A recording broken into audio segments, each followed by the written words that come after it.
Hi, and welcome to the Parsha class, Parsha Noach 5786. We're going through the Perush, the commentary of Taam, Dagan, looking for rules about eating and drinking and all kinds of food-related, nutrition-related topics in the week's Parsha. And this week's Parsha is Noach. And you think there's really nothing to do with food in Noach. It's all about water and flooding. But alas, there is quite a bit for us to share, and let's get started with doing just that. So in Parshat Noach, Hashem tells Noach that the flood is coming, that the Jewish people, that the people in the world are not behaving as they should. And it says, "Vayomer Elokim leNoach, Kates kol basar ba lefanai." Hashem said to Noach, "The end of all flesh has come before me." Let's try that as has. Ki ma'alah ha'aretz Hamas. The world became filled with Hamas. Hamas can be translated as violence or thievery or misbehavior of some sort. Nothing to do with the terrorist organization. Through because of the people, and people don't deserve to live anymore. Therefore, I want to destroy the whole world. So it's an interesting comment. And an interesting comment, Sforno points out that after the flood, the quality of food and health would no longer sustain people as well as they had previously. Right? Remember, if you remember from last week's Parsha, people lived long periods of time. Methuselah lived quite a long time. Noach himself lived several hundred years, and he was only 600 years old when he was a young little 600-year-old when the flood began. So why don't we have those kinds of ages anymore? It's because of the flood. The flood has affected the health and the quality of the food and the air quality, etc. And food is, of course, affected by that. And that's an important lesson to remember about this week's Parsha. 5 psukim later, chapter 6, verse 18, I'm establishing a covenant with you, with Noach. Uvata el teva, go to the teva, go into the ark. Ata uvanecha v'ishtecha u'neshei vanecha itach. You and your wife and your sons wives together with you, right? So what's the covenant? What promise is Hashem making him? So according to, I believe it's Rashi, if I'm Rashi, there you go. According to Rashi, the covenant is that he's going to have food while he's in the teva. There will be food to eat. That is the covenant. That is what this parsha is about. It's about food, right? And he's going to be enough food for you, and not only that, but later on, the Or HaChaim points out that Noach realizes when it was safe to open up the doors of the ark to see if the land was dry yet. Noach did that on a whim, or how did he know? So Or HaChaim presents the idea that he knew because he was running out of food. He'd calculated how much he needed. He knew that he'd have enough for the duration of the flood. He was almost done, and so he said to himself, "Must be the flood is almost done." Few verses later, chapter 6, verse 20, Me'a'of leminehu, from all the birds and all the different animals, mikol remes hadama, and every creeping thing on the earth, leminehu shnayim mikol yavo elecha lahachayot. Each pair of each animal had to come in pairs so that they would exist in the future. They would exist in our present. So interestingly enough, later he's told that there's going to be 7 pairs of all the kosher animals. And Noach knew the kosher species either by divine teaching or his own studying. Yeah, there's different differences of opinion there between the Ramban and Rashi. And since he knew the animals well, he recognized which creatures have the natural ability to dull an eater's spiritual sensitivity. Says I think it's a Sforno. Right? So that's that or no. Yeah, that's the sporno. And thus be unkosher. What we don't maybe wrap our heads around yet, and maybe what we don't quite appreciate, is that the animals affect us in a spiritual way that's beyond, maybe perhaps beyond the rational, in the spiritual realm. And non-kosher animals affect how we do things, and that's one of the reasons for kosher is to stay on a high spiritual level. And you should take all the food that you're going to be eating, and put it, get it together, and then you'll have enough food for yourself and for them. So interestingly, Hashem in his Torah here is mentioning feeding the animals before mentioning feeding people. It's going to be for them, meaning the animals, and for you, it means your family, right? Noach's ownership of the animals was merely, and there's a lot of reasons why maybe we're saying it like this in this order.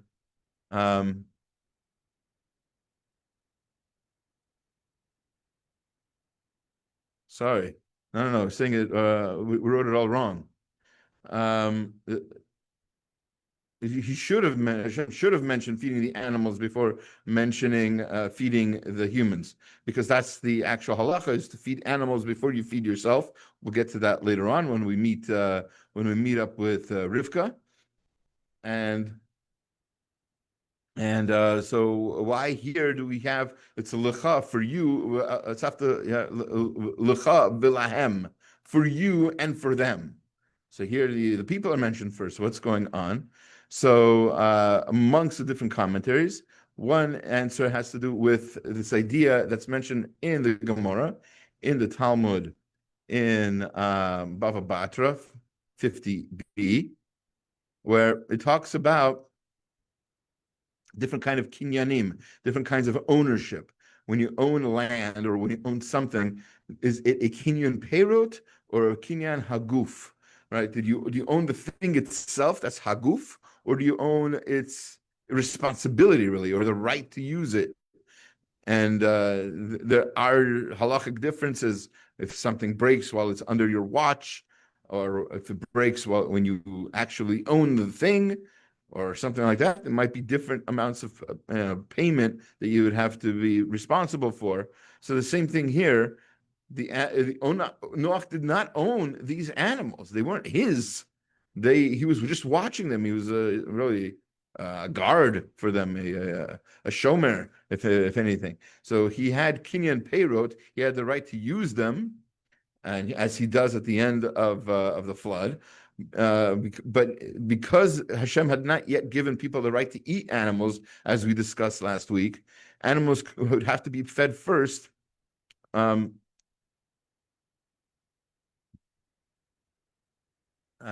Because they're not, yeah, they're not our food as they would be if they were kinyan haguf, when we could own the actual thing itself. So we go a little bit further, chapter 7, verse 2. From all the kosher animals, take 7 and 7, right? Ish v'ishto, sire and his wife, and each with its mate, right? Min habehema asher lo tahorahi, and the animal that's not tahor, the one that's not pure, shnayim, ish v'ishto, just 2, each with its mate. It's this is possibly a future hint. According to those Naim Torah, a future hint to the future permission to be allowed to be eaten, these animals that are tahor or not tahor, right? These animals that are pure, the right to eat them that we have was only because they were tahor, they were pure in some way, they were clean. Next verse we'll look at is a similar verse, chapter 7, verse 8. And the Talmud on this verse, it says, Mina behema ha-tahora, from the pure animal, Mina behema, from the animal, asher inenu tahora, that's not pure, Umin ha'of, v'chol asher romes al hadama, and from the bird and everything that creeps on the earth. Those are the animals you have to bring. So Hashem in his Torah here uses a longer, much gentler manner of describing non-kosher animals. Could have just said treif, asur. The opposite of tahor is tameh. He doesn't use any of these words. Instead, he uses the word tahor velo tahor, right? The opposite of tahor, right? Clean and not clean. So, but when it's relevant, when it's halachically relevant, the situation calls for using clear, succinct language. By calling kosher animals tahor, the Torah teaches that forbidden foods render the heart impervious to divinity, while at the same time leading man to evil. I believe that's the language of Rav Hirsch, of Samson Raphael Hirsch. Chapter 7, verse 16. The Habayim, and they came, Zachar and Nekeva, Mikol Basar Ba'u, the male and female all came from all the animals, Kasher Tziva Oto, Elokim, as Hashem ordered them, V'yizkor Hashem Ba'ado, and Hashem shut him in.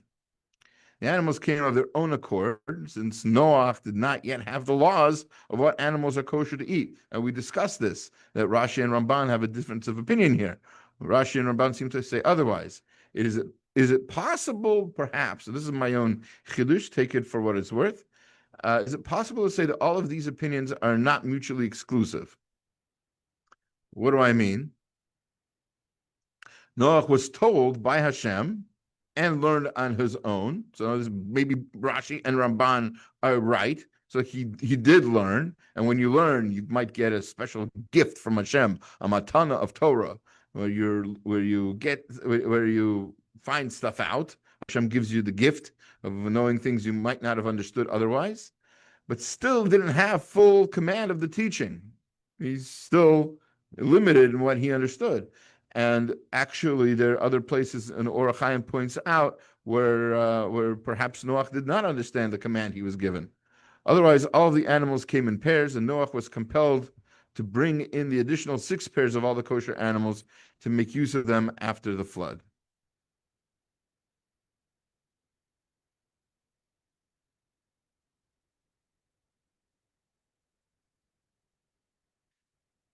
Okay, let's skip that. Chapter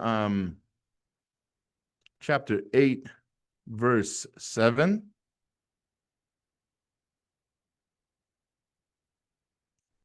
Vayishlach et ha'arov.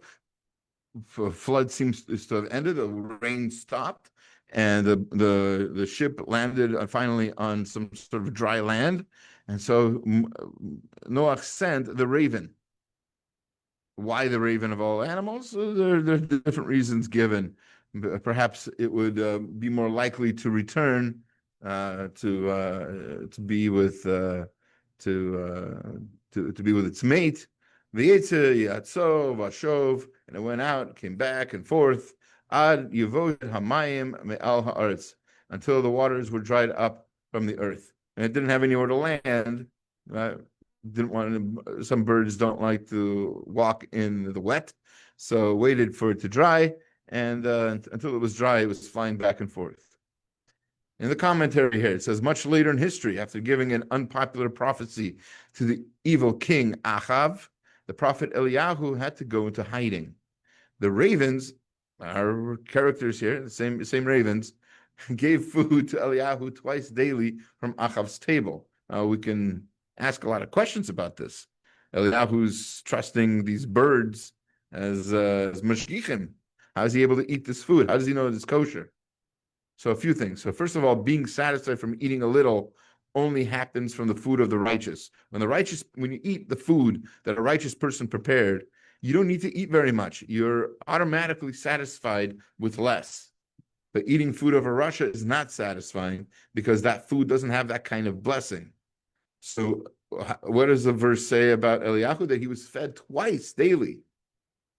He needed 2 meals, so he wasn't satisfied with one. He needed 2 meals because there's no blessing in such food. That's how he knew that it was from Achav's table. And he ate from the food nevertheless, because Hashem commanded him to do so. Hashem told him to eat from it. So whether it was kosher or not became a moot point. You have to eat what you're told to eat. Hashem made a miracle happen that ravens are bringing you your food. You better eat it, especially if you're told to. There's a verse where Hashem tells Eliyahu that he has to eat this food. It's interesting. The story is brought down in the Gemara as well. It's in Tanakh, but it's also in the Gemara in Chulin 5a, and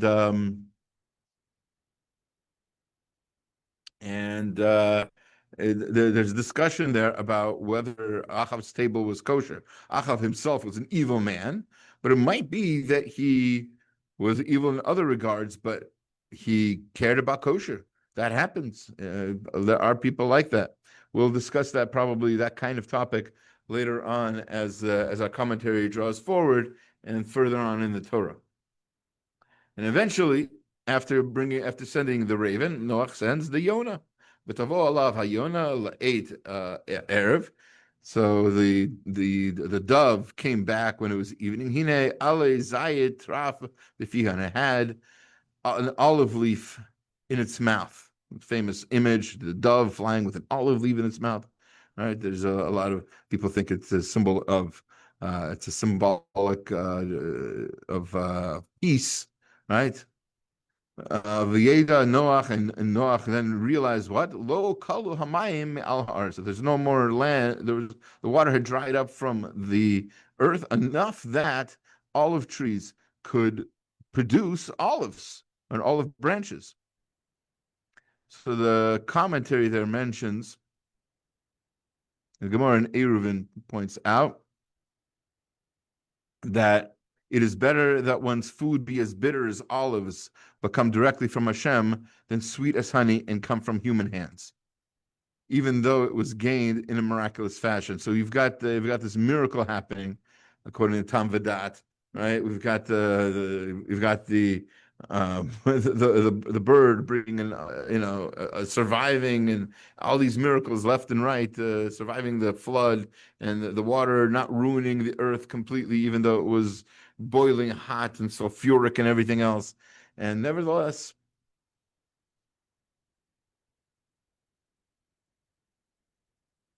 it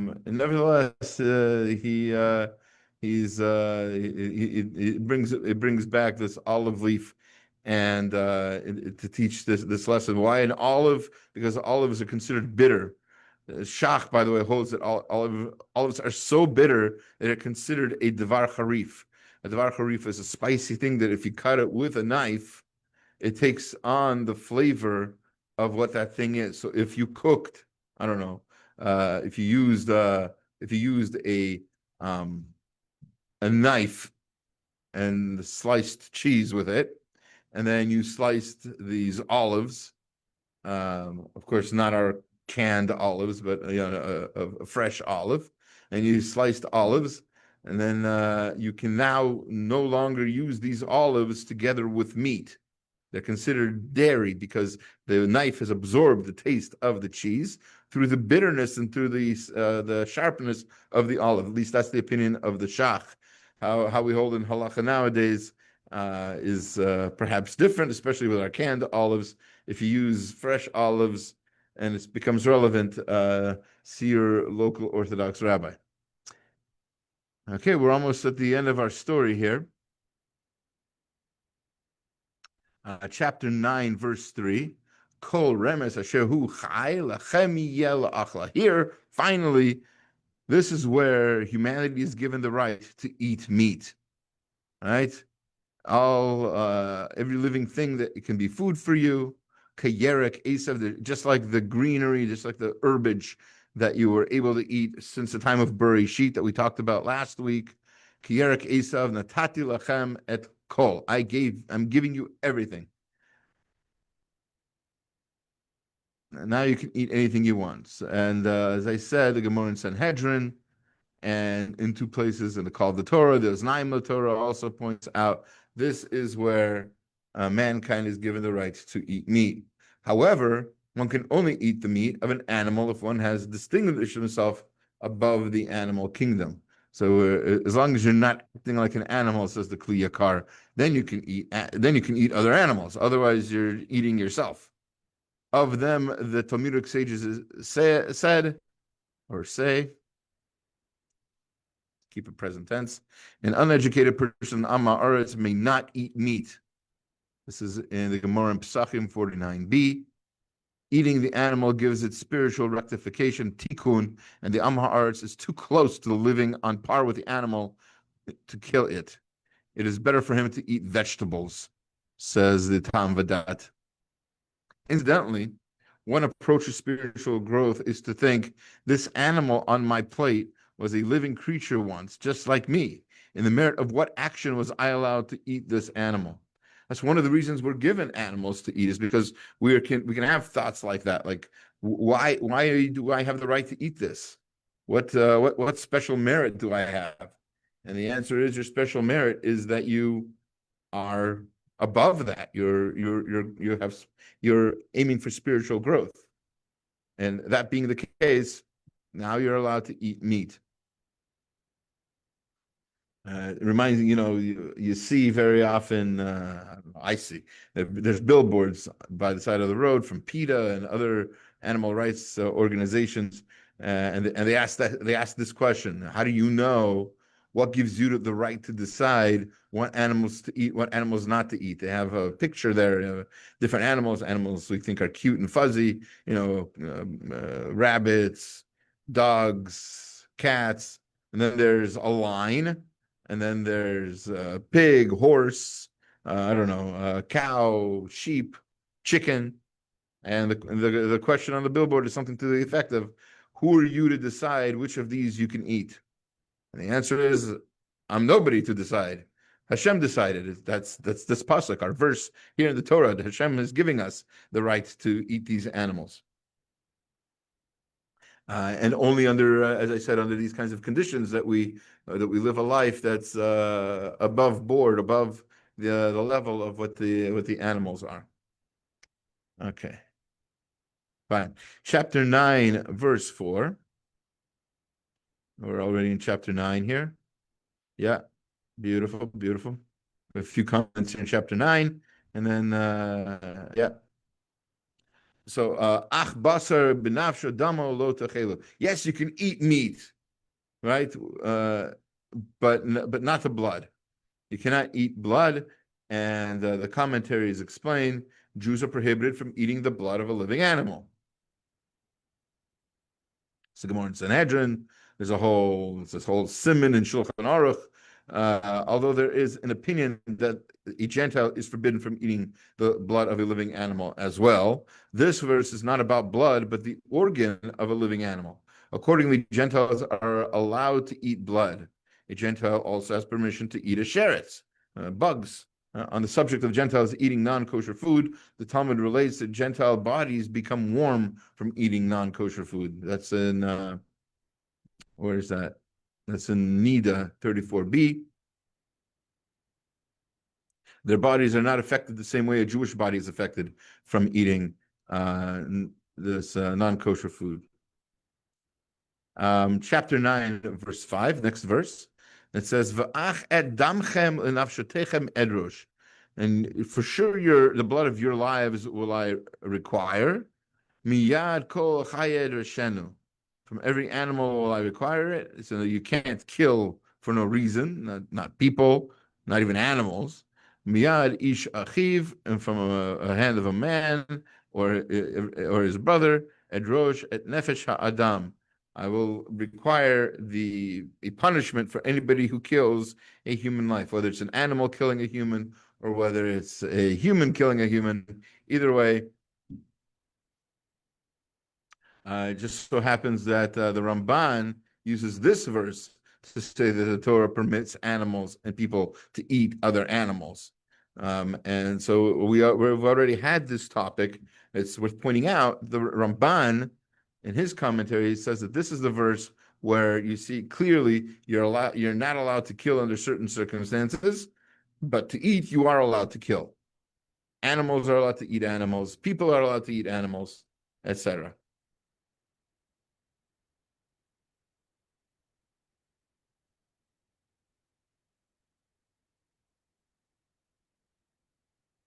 Okay, v'yachel Noach ish adama v'yita karim.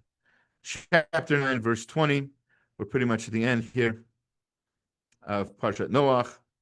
Before we get to the Tower of Babel, that I couldn't find any references to food. If you find any, let me know. That's that. So he became the man of the earth, and V'yita Karim, and he planted a vineyard. So the Ramban points out that Noach wanted wine really badly. He hadn't had wine in a long time, and all the bars are closed. they've been sort of flooded out. And so, in his desire for wine, there's only one way to do that. You need a vineyard. You need to grow grapes and process wine. So, what he should have done, though, should have planted more necessary foods first. The Taam V'Dat points out. This is from also the Gemara. That he should have planted wheat. He should have planted corn. He should have planted, with the essentials. Start with the essentials. Why are you starting with wine?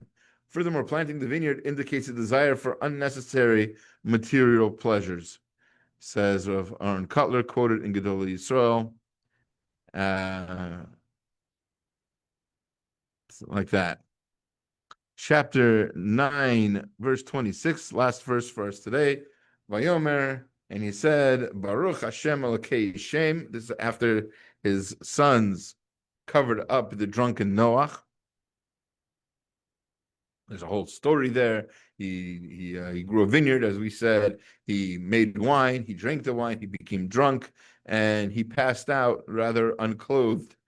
And one of his sons, Cham, saw him, and he told his other brothers, it's kind of like a joke. Hey, look at Dad. He's out cold. He's passed out. Let's pull some sort of prank or whatever it is. And his brothers, very contrary to that, behaved very differently. And what they did was they went and they covered him up. They did it, Shem and Yefet. They took a blanket, they walked backwards so they wouldn't see their father's nakedness. They covered him up, right?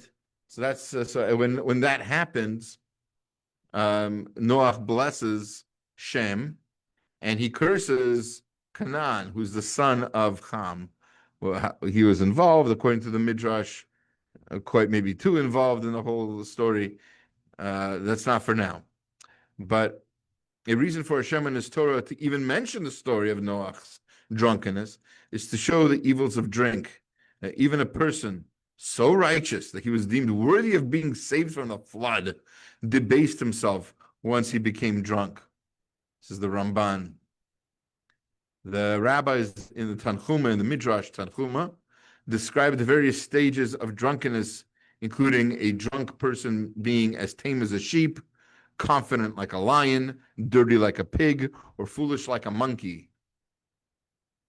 Later on, Hannah's response to Eli, right, in the beginning of the story, in the chapter 1 of Shmuel, the birth of Shmuel, his mother Hannah, when she was pregnant, or davening to become pregnant with him, rather, was in front of the Kohen Gadol, Eli, and Eli thought she was drunk.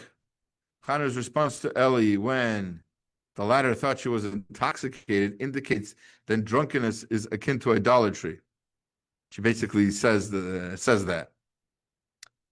She's like, I'm not drunk. I'll be like doing avodah zarah.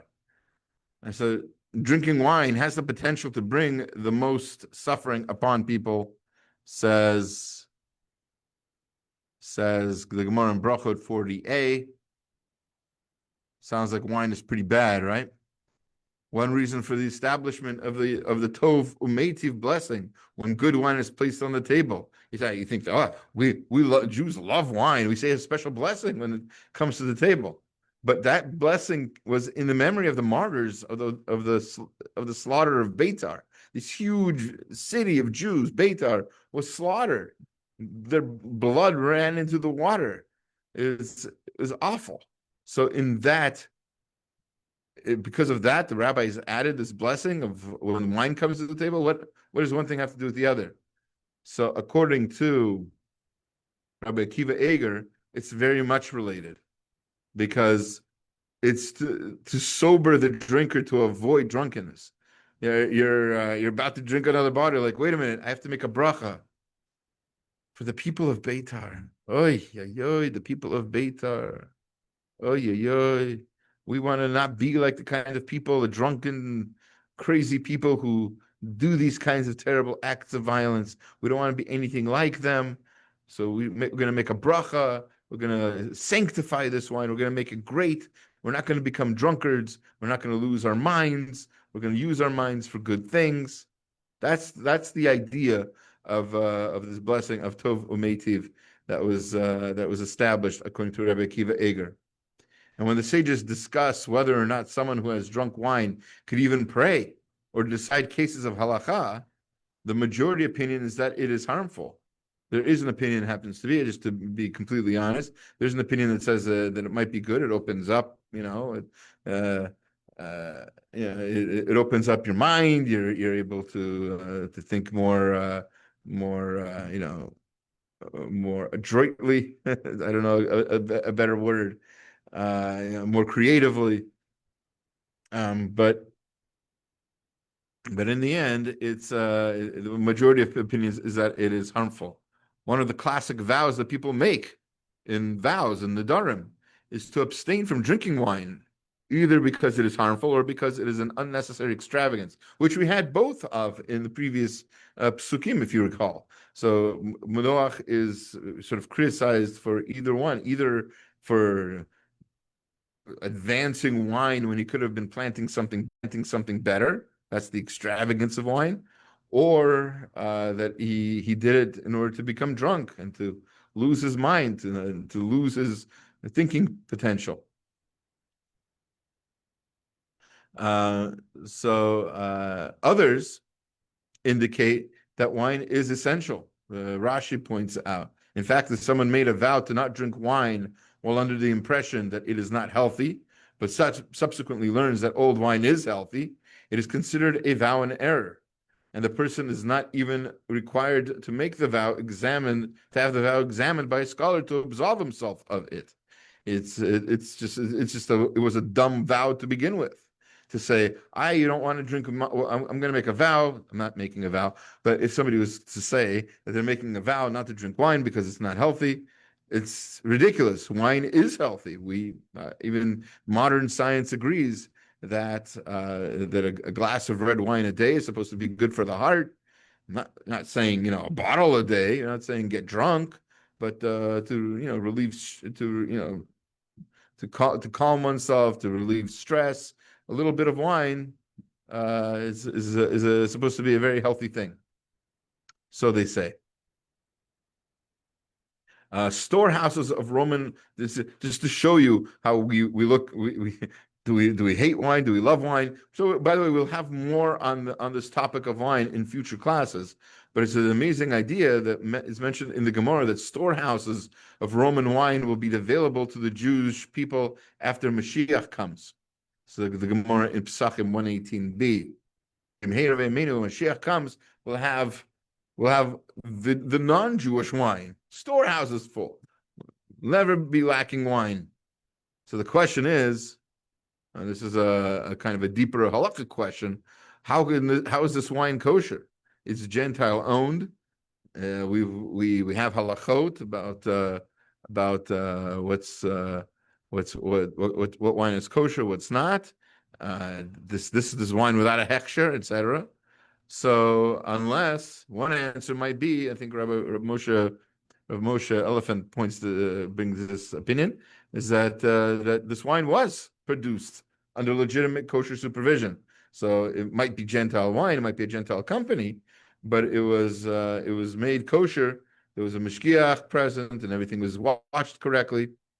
And as long as everything is done right, it doesn't matter who the owner of the wine is, as long as it is taken care of the way that it should be. I want to thank you for listening, and I hope you enjoyed. And hopefully you'll have a great rest of your week. And we'll see you again with Taam Dagan for Lech Lecha, God willing, next week. Take care.